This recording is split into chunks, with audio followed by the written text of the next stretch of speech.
last video, I was talking about knowledge and being. What is being, bro Muhammad?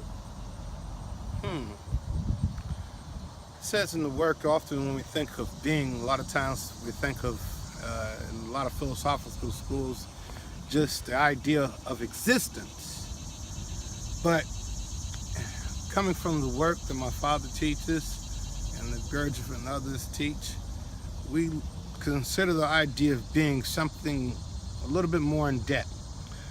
Being refers to simply what you are. For example, you gave you talked about in your last video about a man may have college degrees and etc., but still suffer certain psychosis and neuroses and things of that nature. So we see that we can acquire a lot of knowledge, a lot of information, have good jobs and degrees and certificates, but our being, meaning what we are, can still be that of a predator, a child molester, like Jared Fogle. It still may be a babbling idiot, like Donald Trump. Even though one may have billions of dollars, they still could be narrow-minded. They still can be deceptive. They still can lack unity of eye, unity of being, presence. They may be a person that's always angry, always in a negative state, and that is their being. So could we say regarding the proper development of an individual, knowledge in and of itself is not enough? For example, can knowledge, simply seeking more knowledge, eradicate certain qualities about a person that are detrimental to that individual and for society at large? For example, a psychopath or a racist murderer.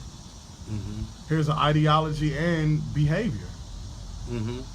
An inequality, a psychic trait. Is that included in what we call being? Psychic traits, personality traits, moods, emotions? Well, your being is, as I said, is what you are. And that's the sum total of your conscious life, of the life of your mind, your inner world. That's your being. Your being is not your body. Your body is your body. Your being is your consciousness and the quality of your consciousness. And that's something that can be observed by others, but more so must be observed within one's own self. So what we have uncovered is the limits of knowledge. Okay. How knowledge in and of itself is not enough to create a more harmonious individual.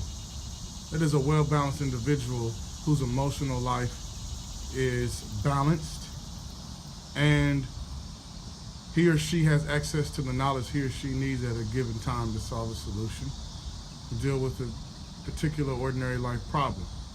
Right? Mm-hmm. Knowledge allows us to solve life's problems, mm-hmm. to resolve issues, correct?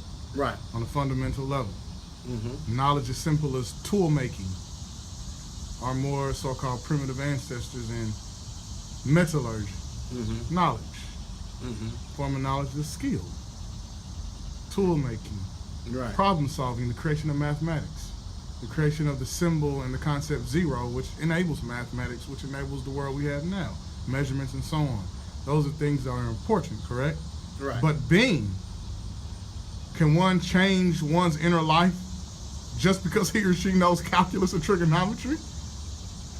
No. In fact, being is more important, or just as important equally to all those sciences and things of that nature. Let's look at being in regards to the use of knowledge. Let's look at, in 1940s, you had a team of scientists put together a bomb. They used all the scientific knowledge of their age to develop an atomic bomb, something that can destroy hundreds of thousands of lives at once. This is in relation to being right here. As I said, you can pour knowledge into a cup, but that cup might be dirty. That's the being. Western civilization, we don't realize the importance of the development of being, because all of this idea about knowledge, get knowledge, get knowledge, get knowledge. But if you get all this knowledge, for example, all this scientific knowledge, and it's poured into the being of a person that's a psychopath, a person that's a warmonger, a person that believes in profit over humanity, then what is he going to do with that knowledge? He's going to use that knowledge to, not for the change of his being, he's going to use that knowledge to fatten his pockets. And this is why the world is in the state that it's in. This is Desmond Wood signing off. Mind Elevation Nation. Please like, comment, and subscribe. And look forward to our next episode. Peace.